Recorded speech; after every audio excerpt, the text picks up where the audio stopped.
बिस्मिल्लाहिर्रहमानिर्रहीम। अस्सलाम वालेकुम क्लास 9। उम्मीद आप सब खैरियत से होंगे। आज हम लोग 9th क्लास की मैथ एक्सरसाइज 1.6 के क्वेश्चन नंबर 1 के पार्ट 6 को सोल्व करेंगे। फर्स्ट 5 पार्ट का लिंक डिस्क्रिप्शन में मौजूद है, आप लोग वहां से देख सकते हैं। पार्ट 6 को हम लोग दोनों मेथड्स, इन्वर्जन मेथड और दी ग्रामर रूल से सोल्व करेंगे। तो चलिए अब हम लोग अपने क्वेश्चन की जानिब चलते हैं और इस पार्ट को सोल्व करते हैं। सबसे पहले हम इस पार्ट को इन्वर्जन मेथड से सोल्व करेंगे। बेसिकली हम लोगों ने एक्स और वाई की वैल्यूज फाइंड आउट करनी है और इन्वर्जन मेथड में एक्स वाई की वैल्यूज फाइंड आउट करने का फॉर्मूला है X is equal to A inverse into B. सबसे पहले हम क्या करेंगे, इन इक्वेशन में से मैट्रिसेस लिखेंगे इन दी मैट्रिक्स फॉर्म।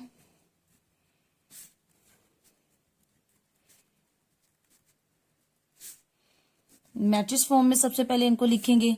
तो जो फर्स्ट मैट्रिक्स हम लोग लिखेंगे वो होगा एक्स और वाई वेरिएबल्स के साथ जो कोफिशिएंट है उनका एक मैट्रिक्स लिखेंगे, एक वेरिएबल का मैट्रिक्स लिखेंगे और इक्वल की इस साइड पे हम लोग कांस्टेंट वैल्यूज का एक मैट्रिक्स लिखेंगे। वेरिएबल्स के साथ जो कोफिशिएंट है वो कौन सा, एक्स वेरिएबल के साथ कोफिशिएंट कौन सा है 4, वाई के साथ क्या है 1, एक्स के साथ क्या -3 और इस वाई के साथ कोफिशिएंट कौन सा है -1।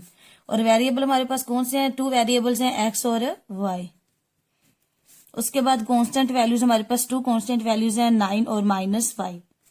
अब क्या करेंगे, अब इन्हें सपोज करेंगे लेट जो कोफिशिएंट का मैट्रिक्स है उसे ए के इक्वल सपोज करेंगे, 4 1 -3 -1 और जो एक्स वाई वेरिएबल्स का मैट्रिक्स है उसे एक्स के इक्वल सपोज करेंगे और लास्ट पे जो कांस्टेंट वैल्यूज का मैट्रिक्स है उसे हम लोग बी के इक्वल सपोज कर लेंगे। अब इसको हमने किसके इक्वल सपोज किया है, ए के इक्वल। इसको किसके इक्वल सपोज किया हुआ है, एक्स के इक्वल इज इक्वल टू, और कांस्टेंट वैल्यूज के मैट्रिक्स को हम लोगों ने बी के इक्वल सपोज किया है तो यहाँ पर बी आ जाएगा। अब हम लोगों ने एक्स और वाई की वैल्यूज फाइंड आउट करनी है तो एक्स इस साइड पे रहेगा, ए एक्स के साथ मल्टीप्लाई हो रहा है लेकिन बी पे क्या हो जाएगा, डिवाइड हो जाएगा। एक्स इज इक्वल टू, अब बी नीचे 1 है ना, पॉजिटिव है, और जब ये ऊपर जाएगा ये इनवर्स में कन्वर्ट हो जाएगा, यानी A -1 into B, A inverse into B. अब यही फॉर्मूला हमारे पास क्रिएट हो गया। अगर हम लोगों ने एक्स और वाई की वैल्यूज फाइंड आउट करनी है तो हमें इस फॉर्मूला में इनकी वैल्यूज पुट करनी पड़ेंगी। हमारे पास एक्स की वैल्यू भी मौजूद है, एक्स वाई बी की वैल्यू भी मौजूद है 9 -5, बट हमारे पास ए इनवर्स की वैल्यू मौजूद नहीं है, यानी हमारे पास ए की वैल्यू मौजूद है बट ए इनवर्स की वैल्यू मौजूद नहीं है। तो हम लोग क्या करेंगे, ए इनवर्स फाइंड आउट करेंगे। ए इनवर्स कैसे फाइंड आउट करते हैं, एक तो हमें उसके लिए अर्जेंट ऑफ ए चाहिए होता है और दूसरा ए का डिटर्मिनेंट, यानी कि अर्जेंट ऑफ ए को ए के डिटर्मिनेंट पे डिवाइड करते हैं। तो सबसे पहले हम लोग ए का डिटर्मिनेंट ले लेंगे। A determinant is equal to straight bar, A की वैल्यूज हमारे पास क्या है 4 1 -3 -1।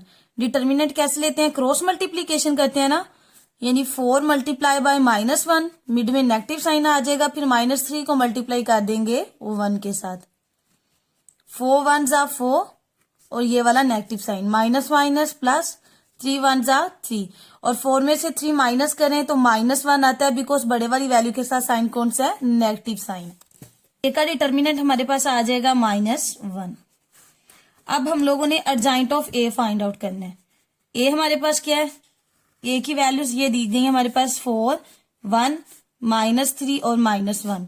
जब हम लोग urgent of A find out करेंगे तो क्या होगा, अर्जेंट में इन दो वैल्यूज की प्लेस चेंज हो जाती है, यानी -1 ऊपर चला जाएगा, 4 नीचे आ जाएगा, और इन वैल्यूज के साथ साइन चेंज होता है, यानी ये +1 है तो जब अर्जेंट लेंगे तो -1 हो जाएगा, और ये -3 है तो जब अर्जेंट लेंगे तो +3 हो जाएगा। अब A inverse is equal to, inverse find out करना है तो हमारे पास ये फॉर्मूला था ना, adjoint of A divided by A का डिटर्मिनेंट। अर्जेंट ऑफ क्या है, अर्जेंट ऑफ ए हमारे पास आया है -1 3 एंड 4, इसको किस पे डिवाइड करना है, डिटर्मिनेंट पे, और डिटर्मिनेंट हमारे पास क्या आया -1, यानी कि -1 डिवाइडेड बाय -1, फिर -1 डिवाइडेड बाय -1, सेकंड रो है 3 डिवाइडेड बाय -1 और 4 divided by -1। A inverse is equal to, minus से माइनस कैंसिल आउट हो जाएगा और 1 पे 1 यानी कि 1 आ जाएगा, यहाँ पर भी कैंसिल आउट होके क्या आ जाएगा 1। ये माइनस एज इट आ जाएगा, अगर नीचे 1 है तो उसकी वैल्यू नहीं होती कोई भी, और 3 आ जाएगा, और इसी तरह ये वाला माइनस और 4, तो ये हमारे पास आ जाएगा ए इनवर्स। अब क्वेश्चन में जो फॉर्मूला था एक्स वाई की वैल्यूज फाइंड आउट करने का वो था X is equal to A inverse into B. X भी हमारे पास मौजूद है, एक्स वाई ए इनवर्स भी हम लोगों ने अभी फाइंड आउट किया है, 1 -3 और -4, और बी भी हमारे पास मौजूद है 9 -4। अब हम इन तमाम वैल्यूज को इस फॉर्मूले में पुट करेंगे। अब फॉर्मूला ये था हमारे पास, एक्स की जगह पे क्या पुट करेंगे, एक्स वाई यानी जो एक्स की वैल्यूज है, ए इनवर्स हमने अभी फाइंड आउट किया is equal to A inverse की जगह पे इसकी वैल्यू पुट करें 1 -3 एंड -4। उसके बाद बी की जगह पे बी की वैल्यू पुट करेंगे और बी की वैल्यू हमारे पास क्या है, बी की वैल्यू है 9 और -5, 9 -5। एक्स वाई एज इट आ जाएगा इज इक्वल टू, अब फर्स्ट रो को पहले मल्टीप्लाई करेंगे यानी 1 मल्टीप्लाई बाय 9, मिड में एडिशन का साइन, फिर 1 मल्टीप्लाई बाय -5। सेकंड रो को मल्टीप्लाई करेंगे -3 मल्टीप्लाई बाय 9, मिड में एडिशन का साइन, और फिर -4 मल्टीप्लाई बाय -5। ओके हो गया, एक्स वाई एज इट आ जाएगा। 9 को 1 से मल्टीप्लाई करेंगे 9 प्लस माइनस 5 को 1 से मल्टीप्लाई किया तो 5, 9 को 3 से मल्टीप्लाई करेंगे 27, और ये नेगेटिव साइन माइनस प्लस, 5 को 4 से मल्टीप्लाई किया तो 20, यानी कि 9 में से 5 माइनस करें तो 4, उसके बाद 27 में से 20 माइनस करेंगे 7, और बड़े वाली वैल्यू के साथ साइन कौन सा नेगेटिव साइन है तो -7, यानी हमारे पास जो x है, x is equal to 4 and y is equal to -7, यानी जो x और y का सोल्यूशन सेट हमारे पास आया है वो है 4 एंड -7। एक बार इस क्वेश्चन को हम लोग स्टार्ट से देख लेते हैं। पहले क्या करेंगे, इस इक्वेशन में से हम लोग मैट्रिक्स लिखेंगे। तो सबसे एक कोफिशिएंट है, कोफिशिएंट वैल्यूज का अलग से मैट्रिक्स लिख लिया, वेरिएबल्स का अलग से, और कांस्टेंट वैल्यूज का एक अलग मैट्रिक्स लिख लिया। अब सपोज करेंगे कि जो कोफिशिएंट वैल्यूज का मैट्रिक्स है वो ए के इक्वल है, वेरिएबल का जो मैट्रिक्स है वो एक्स के इक्वल है, और कांस्टेंट वैल्यूज का मैट्रिक्स बी के इक्वल है। अब ए और एक्स मल्टीप्लाई हो रहे हैं आपस में, क्योंकि हम लोगों ने कोफिशिएंट मैट्रिक्स को किसके इक्वल सपोज किया था, ए के इक्वल, और इसको किसके इक्वल, एक्स के इक्वल, इज इक्वल टू, और ये किसके इक्वल सपोज किया था, बी के इक्वल। अब हम लोगों ने एक्स वाई की वैल्यूज फाइंड आउट करनी है, तो ए एक्स के साथ मल्टीप्लाई हो रहा है लेकिन बी पे डिवाइड हो जाएगा, और जब ए ऊपर जाएगा तो इनवर्स में कन्वर्ट हो जाएगा। अब हमारे पास क्वेश्चन में एक्स की वैल्यू भी मौजूद थी, बी की वैल्यू भी मौजूद थी, बट ए इनवर्स की वैल्यू मौजूद नहीं थी, तो हम लोगों ने ए इनवर्स फाइंड आउट करना है। ए इनवर्स फाइंड आउट करने के लिए क्या करते हैं, urgent of A find out करते हैं और ए का डिटर्मिनेंट फाइंड आउट करते हैं।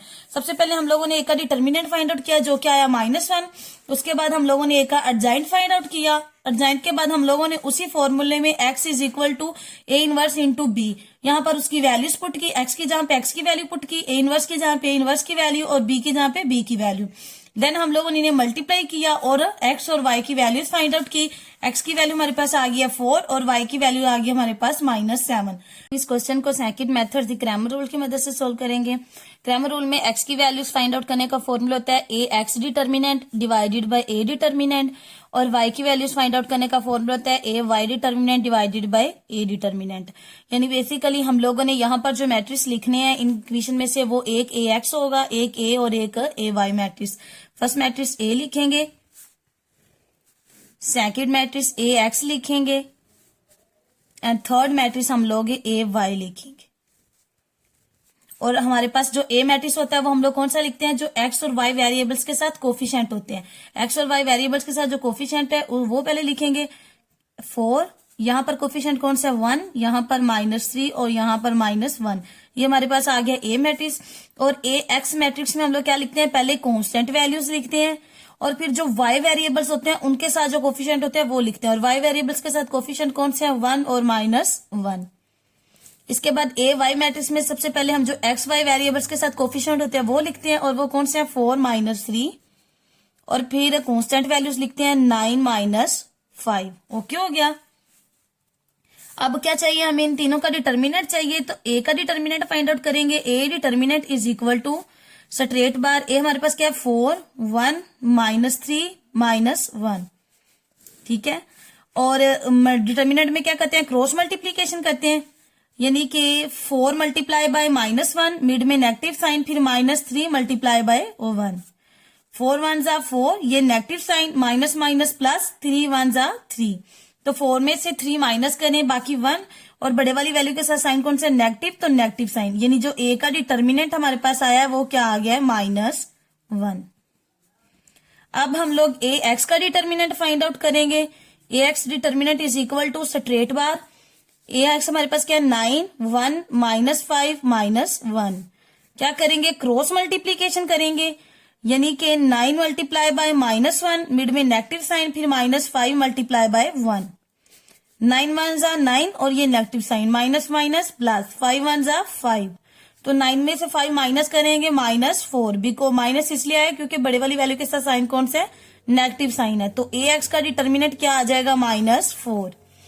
अब हम लोग ए वाई का डिटर्मिनेंट फाइंड आउट करेंगे। A y determinant straight bar, y हमारे पास क्या है 4, 9, -3 और -5। क्या करेंगे, क्रॉस मल्टीप्लीकेशन करेंगे, यानी 4 मल्टीप्लाई बाय -5, मिड में नेगेटिव साइन, फिर -3 मल्टीप्लाई बाय 9। 4 को 5 से मल्टीप्लाई करेंगे 20, और ये negative sign, minus minus plus, 3 को 9 से मल्टीप्लाई करेंगे तो 27। अब 20 में से 27 माइनस करेंगे, क्या आ जाएगा 7, और ए वाई का डिटर्मिनेंट हमारे पास क्या आ गया है 7।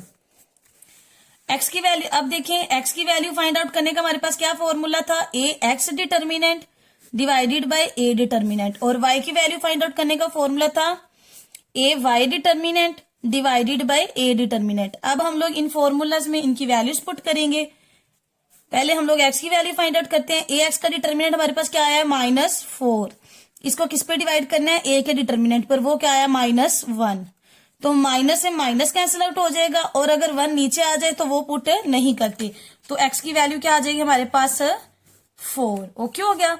अब वाई की वैल्यू फाइंड आउट करेंगे, और वाई हमारे पास ए वाई डिटर्मिनेंट क्या आया, ए वाई डिटर्मिनेंट हमारे पास आया है 7, किस पे डिवाइड करना है, ए डिटर्मिनेंट पर, वो क्या आया -1, तो y इज इक्वल टू -7 आ जाएगा,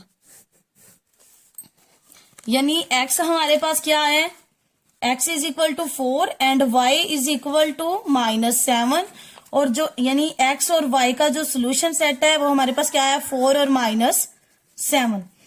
तो एक बार इस क्वेश्चन को हम लोग स्टार्ट से देख लेते हैं। सबसे पहले क्या करना है, इनको हम लोगों ने मैट्रिक्स सबसे पहले क्या करना है, हम लोगों ने इस इक्वेशन में से मैट्रिक्स लिखनी है, और x की values find out, Cramer rule में x की वैल्यू फाइंड आउट करने का ये फॉर्मूला होता है A x divided by A का डिटर्मिनेंट, और y की वैल्यू होता है ए वाई डिटर्मिनेंट और ए डिटर्मिनेंट। यानी कि हम लोगों ने इन इक्वेशन में से जो मैट्रिक्स लिखने हैं, एक मैट्रिक्स ए है, एक ए एक्स है और एक ए वाई है। ए मैट्रिक्स हम लोगों ने जो वेरिएबल्स होते हैं उनके साथ जो कोफिशिएंट होता है वो लिखते हैं। ए एक्स मैट्रिक्स में सबसे पहले कांस्टेंट वैल्यूज लिखते हैं, फिर वाई वेरिएबल्स के कोफिशिएंट लिखते हैं, और ए वाई में क्या करते हैं, पहले एक्स वेरिएबल के कोफिशिएंट लिखते हैं, देन कांस्टेंट वैल्यूज लिखते हैं। उसके बाद हम लोग डिटर्मिनेंट लिए, ए का डिटर्मिनेंट हमारे पास आ गया -1, ए एक्स का डिटर्मिनेंट आ गया -4, और ए वाई का डिटर्मिनेंट हमारे पास क्या आ गया 7। अब वो ही फॉर्मूलाज है, इनमें हम लोगों ने इसकी वैल्यूज पुट की। एक्स का डिटर्मिनेंट -4, -1, माइनस से माइनस कैंसिल आउट होकर एक्स की वैल्यू 4, और वाई का डिटर्मिनेंट 7 था और नीचे ये -1, तो 1 की कोई वैल्यू नहीं होगी, लेकिन जो माइनस है वो ऊपर इसके साथ मल्टीप्लाई हो जाएगा ना, यानी एक्स क्या आ जाएगा -7 आ जाएगा वाई की वैल्यू, यानी X 4 and Y is equal to -7। यानी कि अब देखिए, अगर इस क्वेश्चन का एक और है, जो हम लोगों ने इस क्वेश्चन को ये देखने के लिए कि ये क्वेश्चन हम लोगों ने दुरुस्त किया है या नहीं, इसके आंसर दुरुस्त आया कि नहीं, उसकी एक ये भी ट्रिक है कि जो हम लोगों ने वैल्यूज निकाली हैं इसकी इन्वर्जन मेथड से, उसकी वैल्यूज क्या आई हैं, एक्स वाई की जो इन्वर्जन मेथड से वैल्यू आई है वो क्या है 4 और -7, और जो इस मेथड से आई है क्रैमर रूल से वो भी क्या आई है 4 और -7। इसका मतलब हमारा क्वेश्चन दुरुस्त है। उम्मीद है आपको इन दोनों मेथड्स की समझ आई होगी। अगर आपको किसी भी पॉइंट की समझ नहीं आई तो आप मुझसे कमेंट सेक्शन में पूछ सकते हैं। Thank you, Allah Hafiz.